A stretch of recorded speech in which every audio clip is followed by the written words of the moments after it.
Have you ever stopped to think that you can be a saint without needing to perform great heroic acts? Well, Saint Thérèse of Lisieux proves to us that holiness is actually found in the small acts of everyday life.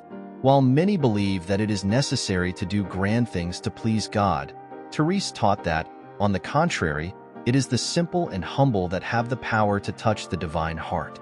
It seems counterintuitive, right? But over the centuries, Thérèse's little way has transformed the lives of millions of people, and she never needed to leave her convent to do so. Thérèse's story is undoubtedly a lesson in life. She shows us that we can find true peace and purpose not in great deeds, but in dedication to simple and pure love. And what if I told you that you too can apply this philosophy to your life? Would you know where to start? Stay with me, because I'm going to tell you everything about the spirituality of this great saint who revolutionized faith in a way you never imagined.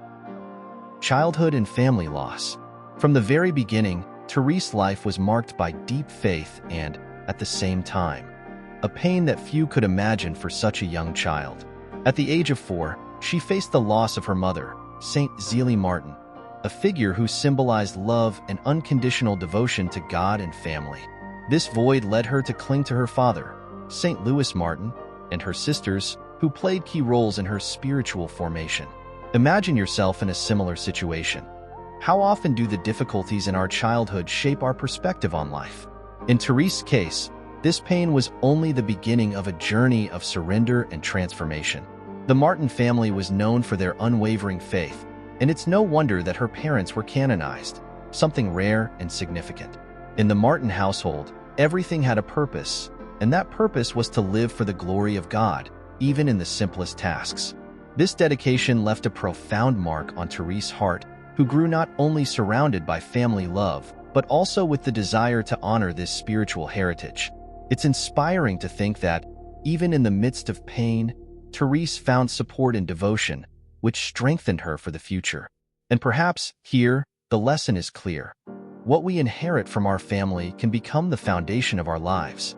As time passed, Thérèse became increasingly close to her father, whom she called "my dear king," and this relationship helped shape her view of love and respect. For Thérèse, her father was an example of serenity and kindness, values she would carry to the Carmel and which would define her little way. This connection with her father was fundamental to enduring the initial pain of loss, but it also planted the seeds of an unwavering love for God. Deep down, Thérèse may have already felt that her life was being prepared for something greater, a calling that would soon be revealed. Vocation and entry into the Carmel. From a very young age, Thérèse felt that her heart belonged entirely to God. The idea of a religious life wasn't just a choice for her. It was as if her soul was already destined for divine service. At the age of 15, with an uncommon determination for someone so young, she decided to join the Carmel of Lisieux. But it wasn't easy. She faced resistance because of her age, challenging norms and expectations. And, if you stop to think, perhaps you have something in common with her. How many times have you wanted something so deeply that you were willing to break through any barrier to achieve it? Thérèse saw this decision as a loving sacrifice, a total surrender of herself. Each step toward the Carmel was a renunciation, but also a spiritual conquest. Entering the convent meant giving up many things, but for Thérèse, it was the only way to live fully. She believed that her call to the Carmel was a response to divine love, and this certainty guided her through every obstacle. It was as if each challenge was a proof that she was on the right path, a path of love that she embraced without hesitation. This entry into the Carmel transformed Thérèse's life. There, her heart found peace and purpose, and she began to see the world through a lens of love and sacrifice. Her life began to revolve around a single goal: to serve God with simplicity and devotion. The experience in the Carmel deepened her understanding of spiritual love, and her surrender to God led her on a journey that would change the lives of millions. And thus, Thérèse was preparing to develop a spirituality that would become a milestone in the Church, something we will explore shortly. The Little Way spirituality. Saint Thérèse of Lisieux brought to the world a unique vision of holiness that she called the Little Way. Instead of seeking great deeds, Thérèse believed that true closeness to God was found in small acts, done with immense love. Her approach was straightforward: Anyone, anywhere, could follow this way without needing grand gestures. It was a simple yet profoundly challenging lesson. Just think, how often do we underestimate the small things of everyday life, not realizing that they might be our greatest opportunities for spiritual growth? For Thérèse, the little way was a way of embracing humility and recognizing our dependence on God. Every small gesture, whether a smile, a word of support, or even a silent prayer, became a means of expressing divine love. She showed that holiness was not confined to altars, but available to all who, with simplicity, sought to love as Christ loved. This revolutionary vision made Thérèse a true spiritual teacher, and perhaps her example is an invitation for each of us. How can we transform our ordinary days into steps of faith? The little way not only inspired her own life, but also captivated the hearts of millions. People from all over began to see their daily actions in a new light. Thérèse taught that, instead of seeking great achievements, we could dedicate our efforts to doing small things in an extraordinary way.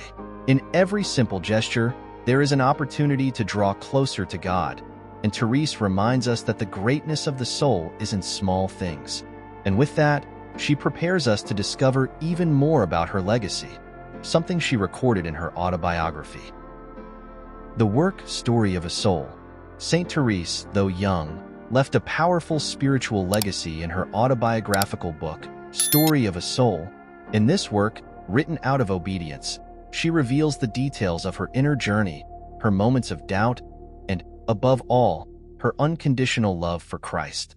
Thérèse doesn't hesitate to share her struggles and weaknesses, making her words close and real. It's as if, when reading her pages, you can feel that someone understands your own spiritual struggles, helping you see that even in difficulties, it's possible to live an authentic faith. Thérèse's writing reflects her little way, full of simplicity and transparency. She invites the reader to enter her spiritual intimacy, showing that God's love can be found in the small things of daily life.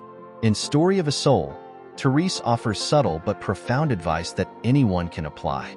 For example, in moments of tiredness or discouragement, she suggests renewing the heart with a simple prayer or act of love, reminding that these acts, no matter how small, have immense value before God. It is a work that transforms reading into a direct dialogue with the soul.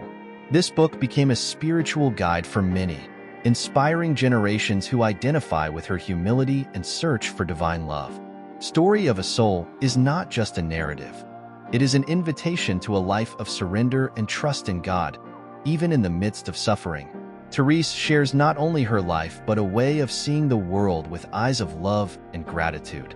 And thus, she prepares us to understand the importance of her final sacrifice, a stage that would mark her legacy of faith and endurance. Illness and final days. In the last years of her life, Thérèse faced a trial that intensely challenged her faith: tuberculosis. The disease was devastating and drained her strength day by day, but Thérèse never allowed suffering to distance her from God. She saw her pains as a way to unite herself even more with Christ's love, accepting each difficult moment as a sacrifice. Think about moments of difficulty you've faced. What if, like Thérèse, it was possible to see these pains as opportunities to strengthen spiritually? Even weakened, Thérèse didn't lose her joy. She continued to express trust in God and spread words of hope to those around her.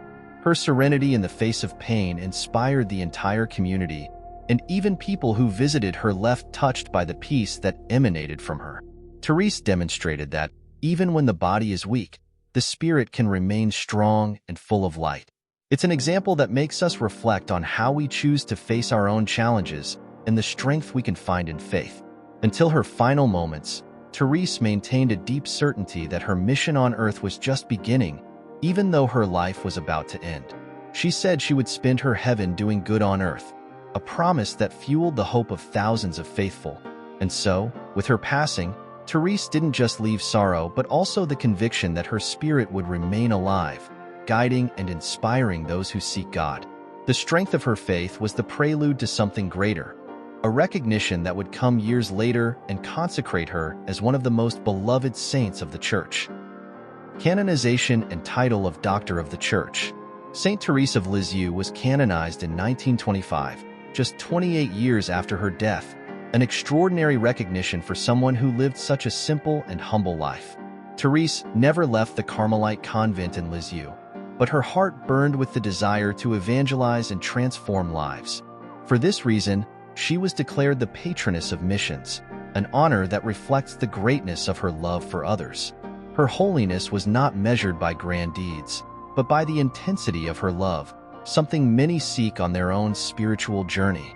And perhaps this is one of Therese's greatest lessons.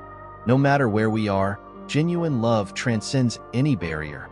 The recognition of Saint Thérèse as a doctor of the Church in 1997 by Pope John Paul II was another important milestone, as it positioned her among the few women to receive this title. This gesture symbolized the relevance of her little way and her teachings to the world. Thérèse showed that spiritual depth does not depend on academic studies or titles, but on a life dedicated to love and humility. It's as if, by honoring her with this title, the Church recognized the importance of a pure and devoted heart, capable of touching the world without needing to leave its place. Therese's spirituality, after all, transcends time and space. Today, Saint Thérèse continues to be an inspiring figure for people of all ages, teaching that faith can be simple, but also deeply transformative. Her prayers and teachings have become touchstones for those seeking a life closer to God. Thérèse is proof that, even in the quiet of a hidden life, it is possible to impact the world and bring about true spiritual transformation. And by learning more about her journey, we can see that her little way is, in fact, a path of greatness for all who wish to walk in faith with love. Conclusion. Now that you know the story of Saint Thérèse of Lisieux and the Little Way, I challenge you to apply this teaching in your daily life. What can you do, in the midst of the rush of your life, to turn small gestures into acts of divine love? It could be a smile, a kind gesture, or even a simple prayer. Remember, holiness is not in great achievements, but in the purity of heart with which we live our days. And now, I want to hear from you. What will change in your life from today onward?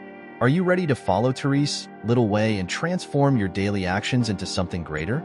Comment below and share what you've learned. Oh, and don't forget to subscribe to the channel, like the video, and turn on notifications to keep following more stories and teachings like this.